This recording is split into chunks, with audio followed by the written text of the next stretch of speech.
નમસ્કાર દર્શક મિત્રો, ચૂંટણી પ્રક્રિયામાં ગરબડ થાય છે. ક્યાંક વોટ ઘટાડી દેવામાં આવે છે તો ક્યાંક વોટ વધારી દેવામાં આવે છે.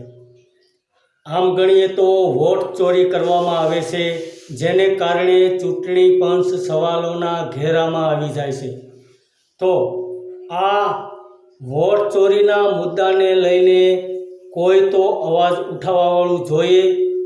ત્યારે ઇન્ડિયા ગઠબંધનના કોંગ્રેસના નેતા રાહુલ ગાંધી દ્વારા આ સમગ્ર મુદ્દાને તથ્યો અને સાબિતી સાથે વિરોધ કરવામાં આવ્યો. ત્યારે ચૂંટણી પંચ દ્વારા ઇન્ડિયા ગઠબંધનના નેતાઓને ચૂંટણી પંચ દ્વારા મળવા માટે બોલાવવામાં આવ્યા અને એક સાથે 200થી 300 જેવા સાંસદો ચૂંટણી પંચના અધિકારીઓને મળવા માટે પહોંચ્યા. ત્યારે આટલા બધા એક સાથે સાંસદોને જોઈને કદાચ ચૂંટણી પંચ પણ ગભરાઈ ગયું હોય તેવું જોવામાં આવ્યું, જેને કારણે ત્યાં મોટો પોલીસ કાફલો અને મોટા પ્રમાણમાં બંદોબસ્ત ગોઠવી દેવામાં આવ્યો. ત્યારે જ્યારે મોટો હંગામો ત્યારે જોવા મળ્યો જ્યારે ઇન્ડિયા ગઠબંધનના સાંસદોને રોકવામાં આવ્યા, બેરિકેડ ગોઠવવામાં આવ્યા.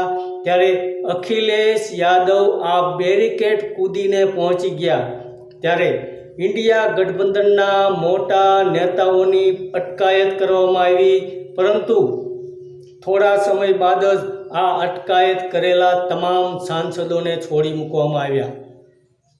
તો દર્શક મિત્રો, આ સમગ્ર ઘટના એ દર્શાવે છે કે લોકશાહીને બચાવવા ચૂંટણી ગરબડીઓ અને વોટ ચોરી થઈ રહી છે. તો ચૂંટણી પંચ દ્વારા આ જે અધિકારિક તપાસ શા માટે કરવામાં નથી આવતી તે પણ એક મોટો સવાલ ઉદ્ભવે છે.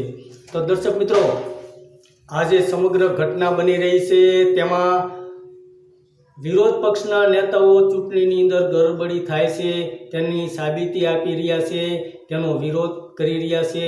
તો ચૂંટણી પંચ દ્વારા આ મુદ્દે અત્યાર સુધી ખુલાસો શા માટે કરવામાં નથી આવતો અને અત્યાર સુધી અધિકારિક તપાસ શા માટે કરવામાં નથી આવતી એ પણ એક મોટો સવાલ ઉદ્ભવે છે. ધન્યવાદ દર્શક મિત્રો.